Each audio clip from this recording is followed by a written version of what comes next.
ఈయన పంచరత్నాలు రచించారని చెప్పాం కదా.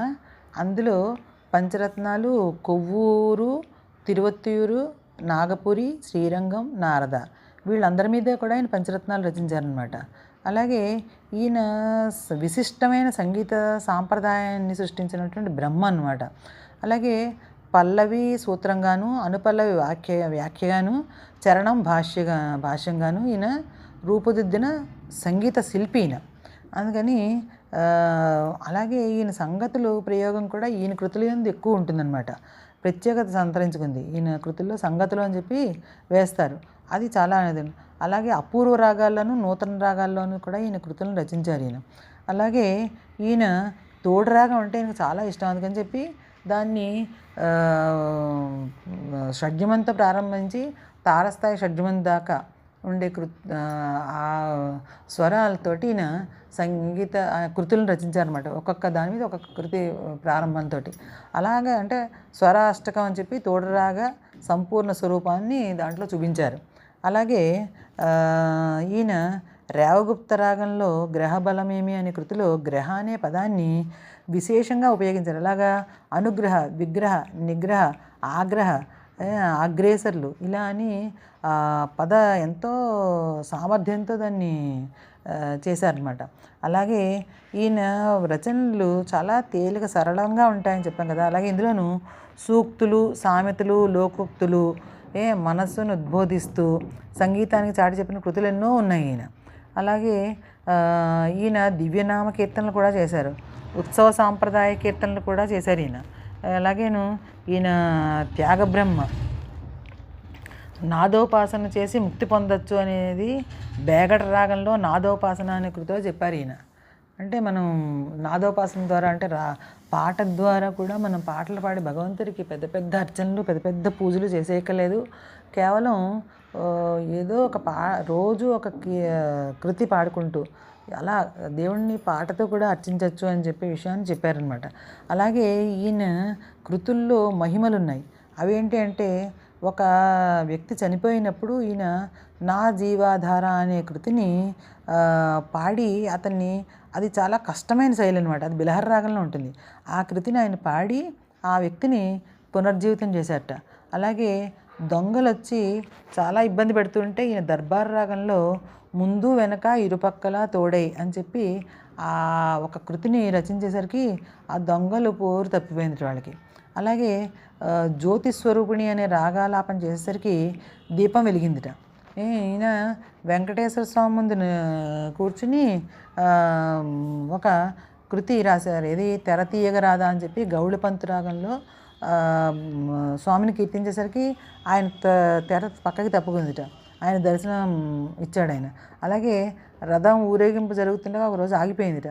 ఆగిపోయినప్పుడు ఈయన వినరాదా నా మనవి అని చెప్పి దేవగాంధార రాగంలో ఒక రథం ఊరేగింపు కోసం అని చెప్పి కీర్తన రచించి మళ్ళీ అది రథం కదిలేలా చేశారట. అలాగే ఇవే కాకుండా ఈయన ఒకదానికొకటి సంబంధంతో కూడినటువంటి 100 కృతుల్ని ఒక మాలిక, ఒక దండవలే రచించాట ఈయన. అలాగే శ్రీరాముడికి అవి భక్తితో అర్పించుకున్నాడు ఆయన. అలాగే చివరిలో ఈ విషయాన్ని ఆయనే చెప్పాడు. ఏమని, అపరాధముల నోర్వ అనే రసావళి రాగంలో ఆయన చేసిన దాన్ని ముక్తాయింపుగా మనం చెప్తాం కదా, పూజ అయిపోయాక మా అపరాధ క్షమ అని చెప్పి. అలాగే ఈయన కూడా చెప్పారన్నమాట, కృతి చెప్పుకున్నారు. అలాగే ఈయన కృతులు ఎలా ఉంటాయంటే మృదు, మధుర, మనోజ్ఞ, మంజుల రూపాలను ధరించి ఉండేట. అలాగే ఈయన పోతన భాగవతాన్ని నిత్యం పారాయణ చేయకుండా అసలు ఆయన ఏది చేసేవారు అనమాట. అంతలాగా రోజు పారాయణ చేసేవారట. అప్పుడు ఈయన ఏం చేశారంటే ప్రహ్లాద చరిత్రము, గోపికల కథల్ని, ప్రహ్లాద భక్త విజయము, నౌకా చరిత్ర అనే సంగీత రూపకాలుగా రచించారు ఈయన. అలాగే సీతారామ విజయం అనే దాన్ని రచించారు. అందులో కొన్ని కీర్తనలు ఇప్పటికీ ఇంకా మన విద్వాంసులు పాడుతూ ఉంటారనమాట. అలాగే ఈయన ప్రహ్లాద భక్తి విజయం, శరణాగతి, నౌకా చరిత్రలో మధుర భక్తి పరంగా అని కూడా స్వామివారు రాసుకున్నారు దీన్ని. అలాగే గేయ నాటక మార్గదర్శి, భూలోక నారద అని చెప్పి త్యాగరాజస్వామికి బిరుదులు ఉన్నాయి. అలాగే ఈయన 59 రకాల స్వనామ ముద్రల్ని వారి రచనలో వాడుకునేవారు అనమాట. అంటే చివరిలో త్యాగరాజ అని చెప్తారు కదా, అలాగే 59 రకాలుగా వాడారు వాటిని. అలాగే స్వామివారి నాదోపాసనకి ఆకర్షితులైనటువంటి అనేక మంది శిష్యులు, 240 మంది శిష్యులు ఉన్నారు ఈయనకి. వాళ్ళలో అతి ముఖ్యమైన వాళ్ళు 25 మంది ఉన్నారు.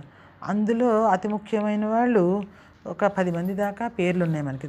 వాళ్ళు ఎవరంటే, ఈయన శ్యామశాస్త్రి గారు కుమారులు సుబ్బరాయ శాస్త్రి అని ఆయన ఒక ఆయన ఈ ముఖ్యంగా ఈయన ఎదిగిన.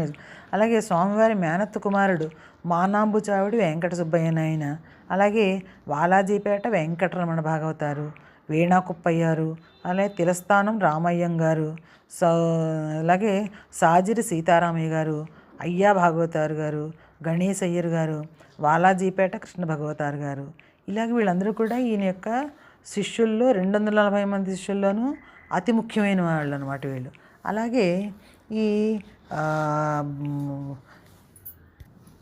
ఈయన గత జన్మలో భగవంతుడు అంటే కారణజన్ముడు కదా, అందుకని ఈయన గానవారధి అనే రాగంలో ఈ విషయాన్ని మనకి ఎలా తెలియజేశారంటే, దయచూచుటికిది వేళరా కీర్తన చరణంలో ఈయన ఏం చేశారు, మును నీవానతిచ్చిన పనులాసగిని నే నిదానముగా సల్పినాను అని చెప్పి స్వామివారే ఆయన స్వయంగా రాసుకున్నాను అనమాట. అందుచేత ఆయనకి భగవంతుడు ఏ అయితే ఆనతి ఇచ్చి పంపించాడో ఆ ఆనతి నేను కరెక్ట్గా పనులన్నీ చేసుకున్నాను, నిదానంగా చేస్తానని చెప్పి ఆయన చెప్పుకున్నట్ట. అలాగే ఈయన వైరాగ్యం ఇంకా మహోన్నతమైన స్థాయికి అందుకుందనమాట. అందుకని 1847 సంవత్సరంలో అంటే పరాభవనామ సంవత్సరం పుష్యశుద్ధ దశమి శ్రీరాముడు అయ్యగారికి నిన్ను 10 పూటల్లో కరుణిస్తాను అని చెప్పాట ఆయన. చెప్పి అంతర్ధానం అయిపోయాడు. వెంటనే దశమి తర్వాత ఏకాదశి కదా, ఈ ఏకాదశి రోజున భజన గోష్ఠి శిష్యులతోటి చెప్పి ఈయన భజనలో ఉండగా చెప్పాట ఆయన, నీ మిత్రులందరికీ కూడా నేను 10 దినాల్లో మీ అందరికీ ఒక అద్భుతమైన జరుగుతుంది అని చెప్పి మీరందరూ తప్పక రావాలని చెప్పి వాళ్ళందరినీ చెప్పాట ఈయన. చెప్పేసి పుష్య బహుళ చతుర్థి ఉదయం పరమహంస బ్రహ్మానందేంద్ర స్వామి వారు ద్వారా త్యాగరాజస్వామి సన్యాసాశ్రమం స్వీకరించారు. సన్యాసాశ్రమం స్వీకరించి సన్యసించిన తర్వాత నాద బ్రహ్మానంద స్వామిగా పిలువబడ్డారు. అలాగే మర్నాడు ఉదయం అంటే 11 గంటలకి పంచమి రోజున 11 గంటలకి శ్రీరామచంద్ర భగవాన్ వద్దకు పోచున్నట్లుగా చెప్పారు అందరికీను. నేను ఇంకా వెళ్ళిపోతున్నానని చెప్పేసరికి అది చూడడానికని చెప్పి భక్తులు ప్రజలు చాలామంది వచ్చారు అక్కడికి. వీళ్ళందరూ భజన చేస్తున్నారు. చేస్తుంటే పుష్య బహుళ పంచమి 8/1/1847 సంవత్సరంలో ఆఖరి కృతి రచించారు. ఈయనది పరమాత్ముడు వెలిగే అనే వాగదీశ్వరి రాగంలో గానం చేశారు. చేసి ఆయన యోగ సమాధిలోకి వెళ్ళిపోయారు. ఆ యోగ సమాధిలో కూర్చునేసరికి ఆయన శరీరం నుంచి ఒక విచిత్రమైన నాదం చేస్తూ ఆయన కపాలం బద్దలై అందులోంచి అద్భుతమైన ఒక కాంతి వచ్చి ఆ కాంతి పరమాత్మలో కలిసిపోయింది అనమాట. ఉత్తర దిశగా పైకి వెళ్ళిపోయింది. అది చూసిన వెంటనే అందరూ కూడా ఇంతటి గొప్ప వ్యక్తి మనం ఆయన సాంగత్యంలో ఉన్నామని చెప్పి చాలామంది విలపించిన వాళ్ళు ఉన్నారు, అలాగే ఆనందపడ్డ వాళ్ళు ఉన్నారు. అందరూ ఆయన యొక్క ఆత్మ సాక్షాత్కారాన్ని చూసి అందరూ కూడా ఆయనకి అదేంటది బృందావనం అని చెప్పి ఆయన సమాధి చేశారు. సమాధి చేసిన గర్భమండపాన్ని బృందావనం అంటారు. ఆ బృందావనం తిరువయ్యూరులో మనకు కనిపిస్తుంది అనమాట. తిరువయ్యూరు ఎడితే కనుక అక్కడ ఈ త్యాగరాజు నేను వెళ్ళి చూశాను అయింది. అది అక్కడ విగ్రహ ప్రతిష్ఠ ఎప్పుడు చేశారంటే 1952 సంవత్సరంలో చేశారు. చేశాక ఇక్కడ అప్పటి నుంచి కూడా నెమ్మదిగా ఈ కృతులు ఘనరాగ పంచరత్నాలని ఆయన సమాధి మందిరం దగ్గర పాడడం అన్నది అలవాటు చేసుకున్నారు. అందరూ అక్కడ పాడతారనమాట. ఏది పుష్య బహుళ పంచమి రోజుని ఎక్కడెక్కడి నుంచో ఎక్కడున్న వాళ్ళు వస్తారు, విద్వాంసులు అందరూ వస్తారు. అలాగే వీణా వాయిద్యాలు వస్తారు, వైలిన్ వాళ్ళు వస్తారు. అందరూ ఎవరెవరు ఏ దాంట్లో నిష్ణాతులో అందరూ వస్తారు. వచ్చి కూర్చుని ఏకకంఠంగా ఈ పంచరత్నాలు అన్నది పాడడం ప్రారంభిస్తారు. ఒక్కొక్క పంచరత్నం పాడిన వెంటనే ఆ పంచరత్నం అయిన వెంటనే ఆయనకి హారతి ఇచ్చి నైవేద్యం చేస్తారు. తర్వాత మళ్ళీ ఆయనకి మళ్ళీ అభిషేకం జరుగుతుంది. మళ్ళీ ఈ ఇంకొక రెండో పంచరత్నం ప్రారంభిస్తారు. ఇలాగ 5 పంచరత్నాలు పాడి ఆయనకి అభిషేకం చేసుకొని ఆయన యొక్క అనుగ్రహం ఇప్పటి వరకు కూడా సంగీత నేర్చుకునే వాళ్ళందరికీ కూడా లభిస్తుంది. అలాగే ముందు ముందు కూడా ఆయన యొక్క కరుణ అపాంగ వీక్షణాలు సంగీత లోకం అందరి మీద ఉండి అందరినీ కూడా ఆయన సంగీత పుష్టుల్ని చేయాలని చెప్పి మనస్ఫూర్తిగా కోరుకుంటూ ఈ ఈ అవకాశం పొందినటువంటి నా అదృష్టానికి చెప్పగలిగే అదృష్టం నాకు లభించినందుకు చాలా గర్వపడుతూ ముగిస్తున్నాను. ఓం శ్రీ త్యాగరాజాయ నమః.